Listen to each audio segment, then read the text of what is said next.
berani tembus wilayah KKB Papua, Puromwenda. Jenderal jebolkan Kopassus ini semangati prajuritnya.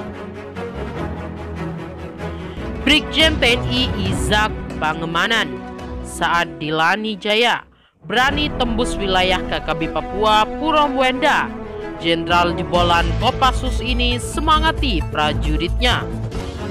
Dilansir dari surya.co.id, Jenderal jebolan Kopassus Brigjen TNI Izak Pangemanan berani menembus wilayah rawan KKB Papua demi menyemangati prajuritnya. Komandan Korem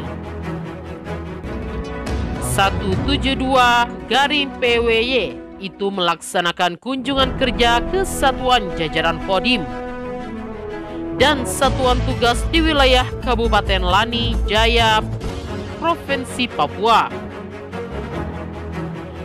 Kabupaten Lani Jaya dikenal sebagai wilayah basis teror sekelompok kriminal bersenjata pimpinan Puromwenda. Situasi Lani saat ini sudah relatif kondusif dan jarang terjadi aksi KKB Papua. Selama perjalanan ke Kabupaten Lani Jaya, dan Rem 172 Garing PWY beserta rombongan juga menyempati diri untuk mengunjungi Koramil jajaran Kodim. Sesampainya di distrik Tiom, Kabupaten Lani Jaya, dan Rim meninjau lokasi dan bangunan Kodim persiapan Lani Jaya serta Koramil Garing 1702 Tiom dan satuan After Kodim persiapkan Lani Jaya. Pada kunjungannya ini, dan Rim melihat dan mengecek secara langsung baik sarana dan prasarana serta kondisi satuan dan prajurit yang sedang bertugas di lapangan. Diharapkan dengan adanya kunjungan ini, moral serta semangat prajurit juga meningkat berkat kehadiran pimpinannya.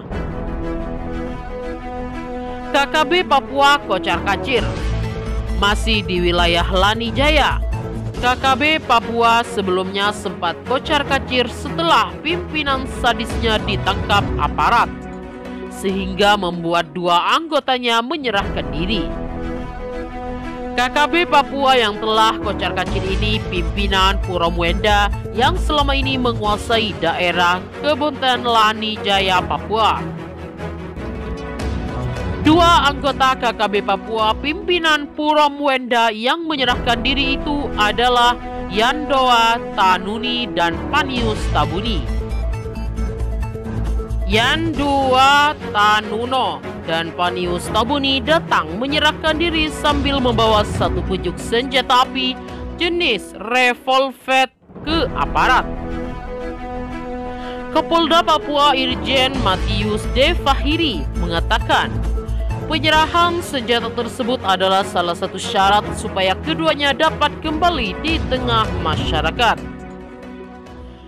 Kalau dia mau kembali ke masyarakat, syaratnya senjata harus dikembalikan, akan ada pengampunan dan diajak damai. Teman-teman yang lain kembali ke masyarakat.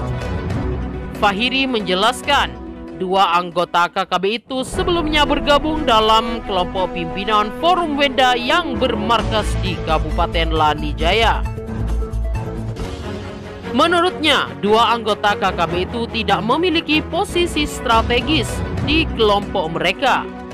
Di satu sisi, KKB yang dipimpin oleh Puromwenda dan ND Waninbo sudah sangat pasif.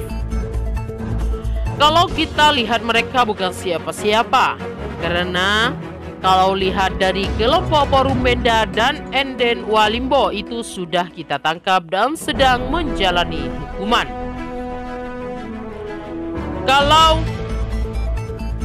pimpinan yang sadis itu pada tahun 2014 hingga 2015 sudah kita tangkap, kata dia. Fahiri mengatakan akan ada proses hukum terhadap kedua anggota KKB itu. Tentunya kami akan melihat perbuatan pidana apa yang pernah dilakukan.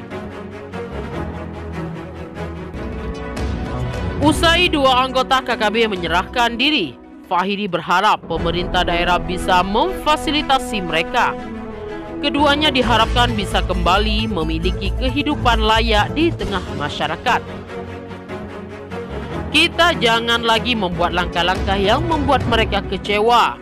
Akhirnya mereka keluar dan melakukan lagi hal-hal yang mereka lakukan dulu. Pada Agustus 2021, 10 anggota dan simpatisan KKB, pimpinan Forum Wenda juga menyerahkan diri ke aparat.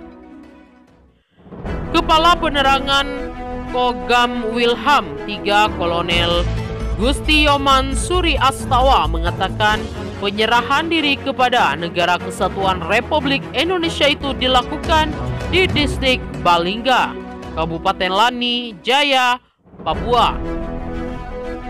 Pada 31 Agustus 2020, telah dilakukan penyerahan diri 4 orang kelompok militan Forum Okiman Wenda beserta 6 orang simpatinya kepada Satgas Pamnas Mobil. Kata Yoman memenuhi keterangan tertulis, 4 dari 10 orang itu merupakan anggota KKB dan telah masuk dalam daftar pencarian orang. Mereka adalah Tabenak Wenda, Join Tabuni, Dekin Wenda, dan Bakar Wenda. Sementara 6 lainnya merupakan simpatisan KKB, yakni Les Tabuni, Teliana Wenda, Kuku Tabuni, Wiro Wenda, Kondis Tabuni, dan Nedilis Wenda. Yoman mengatakan 10 orang itu pernah bergabung dalam KKB pimpinan POW. Mereka telah mengikuti pelatihan militer di markas OPM Sumalo. Ke-10 orang tersebut juga mengakui bergabung dalam OPM karena diancam oleh POW yang dijanjikan akan memperoleh kehidupan yang lebih baik.